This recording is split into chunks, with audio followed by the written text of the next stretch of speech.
जय मूल्यवासी। मैं हूं आपका मनोज और आप देख रहे हैं मूल्यवासी दस्तक।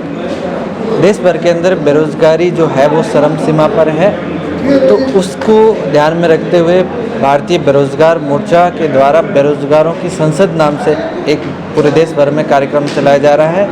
इस संबंध में बात करने के लिए हमारे साथ भारतीय बेरोज़गार मोर्चा के राष्ट्रीय प्रभारी मान्यवर सिद्धार्थ मौर्य सर हैं। हम इनसे बातचीत करते हैं। सर, सबसे पहले मूल्यवासी दस्तक पे स्वागत है आपका।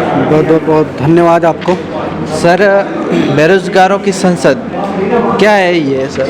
बेरोज़गारों का संसद ये हम इस देश में जो युवा है, विद्यार्थी है, बेरोज़गार लोग हैं, ये हताश हैं अपनी ज़िंदगी से और इतने हताश हैं, मायूस हैं कि उनको रोज़गार ना मिलने की वजह से वो आत्महत्या करने को मजबूर हो रहे हैं, क्योंकि हताश आदमी कुछ भी करने को तैयार हो जाता है।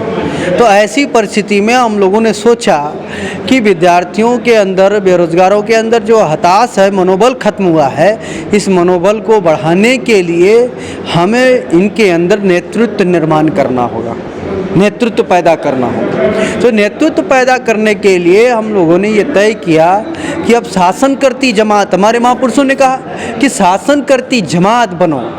तो हम शासन करती जमात कैसे जाते हैं? संसद विधायक चुन करके जाते हैं। तो इसलिए हम लोगों ने तय किया कि हम बेरोज़गारों का ही संसद बुलाते हैं और बेरोज़गारों की सारी बात सुनते हैं और सुनने के बाद हम लोग उसके प्रश्नों को लेते हैं, डाटा लेते हैं, फिर इसके बाद उसकी रणनीति बनाते हैं। ये सारा चीज़ें ध्यान में रख करके हम लोगों ने बेरोज़गारों की संसद देश के 25 जगहों पर करने का निर्णय लिया और आज अजमेर में ये कार्यक्रम संपन्न हो गया। सर, जो बेरोज़गारों की संसद कार्यक्रम चलाया तो देश भर के अंदर इतनी बेरोज़गारी बढ़ गई है, तो इसके क्या कारण देखते हैं आप सर? उसका देखिए, एक तो सरकार की गलत नीतियां हैं सबसे मुख्य कारण। दूसरी वजह है कि सरकार ने बेरोज़गारी को बढ़ाने का मुख्य कारण यहाँ पर यह हो गया कि आज प्राइवेटाइजेशन की वजह से भी बड़े पैमाने पर बेरोज़गारी आई। एलपीजी नाम का कानून आया, एलपीजी से लिबरलाइजेशन, प्राइवेटाइजेशन, ग्लोबलाइजेशन आया, तो इससे क्या हो गया, जो रोज़गार हो रहा था वो रोज़गार खत्म हो गया। ये मुख्य कारण ऐसे। और शासन की तो नीतियाँ ऐसी रही, गैर बराबरी वाली नीतियाँ रही है कि अमीर को अमीर बना देना, गरीब को ख़त्म कर देना, ये नीतियाँ हैं। ये नीतियाँ की वजह से बेरोज़गारी बढ़ती जा रही है।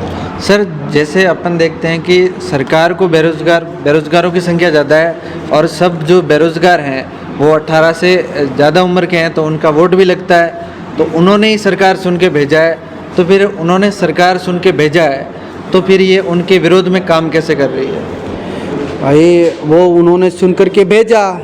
अभी 2019 के चुनाव के पहले युवाओं, बेरोज़गारों में बहुत बड़ी गुस्सा थी। 2019 के दौरान युवाओं में गुस्सा थी। युवाओं ने बिहार और हरियाणा में बहुत बड़ा आंदोलन भी उस वक्त किया था, फिर भी इसे सरकार चुन करके आई। तो इसका सरकार चुनने का एक और भी कारण है, वो है ईवीएम मशीन। ईवीएम मशीन से ये नाजायज़ तरीके से सरकार चुन करके जा रही है, इस वजह से चुन के जा रही है। इसलिए बेरोज़गारी को समस्या का कोई हल नहीं है। इसलिए उनको ये बात का डर नहीं है कि युवा हमें वोट दे या न दे, उससे कोई फ़र्क नहीं पड़ने होने वाला। सर, जैसे अब ये इतने बड़े पैमाने पर बेरोज़गारी उत्पन्न हुई है, तो इसका समाधान क्या दिखता है आपको? अब देखिए, इसका समाधान मात्र एक ही है कि दुनिया में जब भी परिवर्तन हुआ, ये एक लड़ाई है। बेरोज़गारी अब हम मांगने से नहीं मिलने वाली है। मांगते इन्होंने कंपनियां बेच दी, तो ये मांगने से नहीं मिलने वाली। अब युवाओं को सड़क पर उतरने की तैयारी पर होना चाहिए। अब युवाओं को आंदोलन की दिशा में काम करना चाहिए। अगर आंदोलन करता है, जो समाज आंदोलन करता है, कल का वही शासक होता है। देखेंगे, पूर्व में जो आज नरेंद्र मोदी जी प्रधानमंत्री बने हैं, वो पहले आरएसएस के बहुत बड़े कार्यकर्ता थे, एबीवीपी के कार्यकर्ता थे। उन्होंने ज़िंदगी लगाई, आज वो प्रधानमंत्री बन गए। तो हम युवाओं से यही कह रहे हैं कि आप अपनी ज़िंदगी समाज के लिए लगा दो, बाबा साहब अम्बेडकर ने कहा कि पढ़े लिखे नौजवानों को अपनी पढ़ाई पूरी करने के बाद उन्होंने क्लर्की की नौकरी के बजाय उनको समाज के लिए काम करना चाहिए। तो बाबा साहब अम्बेडकर की अगर बात मानते हो तो बाबा साहब अम्बेडकर के अनुसार काम कर लो, तो आने वाले समय में शासक बन जाओगे, हुक्मरान बन जाओगे। हुक्मरान जब बन जाएंगे तो समस्या हमारी होगी, समाधान भी हम कर लेंगे ना।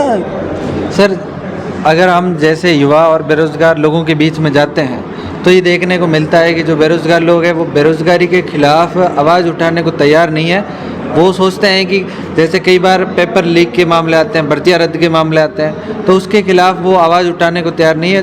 उनका मानना है कि हम और तैयारी करें और तैयारी ही करते जाए, पढ़ते ही जाए, आंदोलन में अपना समय वेस्ट न करें। तो इससे आपको क्या लगता है? देखिए, उसका मुख्य कारण है युवाओं विद्यार्थियों में। एक तो राष्ट्रीय स्तर पर बेरोजगारों का, युवाओं का, विद्यार्थियों का कोई संगठन नहीं है, सबसे मूल समस्या है। जब राष्ट्रव्यापी कोई संगठन नहीं है तो उनके पास कोई प्लेटफॉर्म नहीं है युवाओं विद्यार्थियों को कि हम कर क्या सकते हैं। जब प्लेटफॉर्म नहीं है तो उनके पास से एक अंतिम विकल्प बचता है कि अब अभी इस बार नहीं हुआ तो अगली बार होगा, इस बार नहीं हुआ तो अगली बार होगा। तो अगली बार में वो डेट आउट हो जाते हैं। ये मूल समस्या उनकी है। तो अभी क्या है, एक राष्ट्रीय स्तर पर एक प्लेटफॉर्म हम लोगों ने दे दिया। भारतीय बेरोजगार मोर्चा ये राष्ट्रीय स्तर, राष्ट्रव्यापी प्लेटफॉर्म बन गया। तो इस बेरोजगार मोर्चा से अगर वो जुड़ते हैं तो अभी ये सोचने की ज़रूरत नहीं, अभी सारा मुद्दा हम लोग एक क्लब कर रहे हैं। अभी विद्यार्थियों को इतना ही नहीं, आपको ध्यान होगा कि अगर नौकरी के नाम से एक वैकेंसी आती है तो वैकेंसी के लिए 500 रुपया फीस है, और 1000 अगर वैकेंसी है तो 1000 वैकेंसी के लिए 500 रुपये फीस के अनुसार 1 लाख अगर कम से कम लोग आवेदन करते हैं फॉर्म, तो कितना हो गया?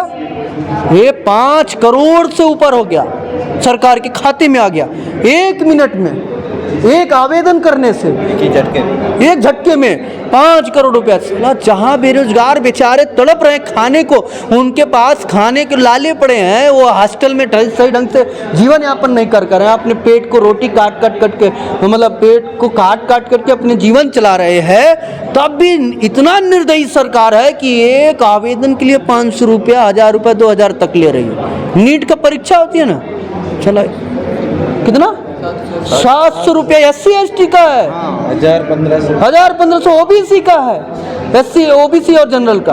तो ये परिस्थितियां हैं, तो इतना भयंकर परिस्थिति, ये सारे मुद्दे हम लोग इसमें शामिल कर रहे हैं। इतना बड़ा भयंकर शोषण हो रहा है युवाओं का, बेरोजगारों का।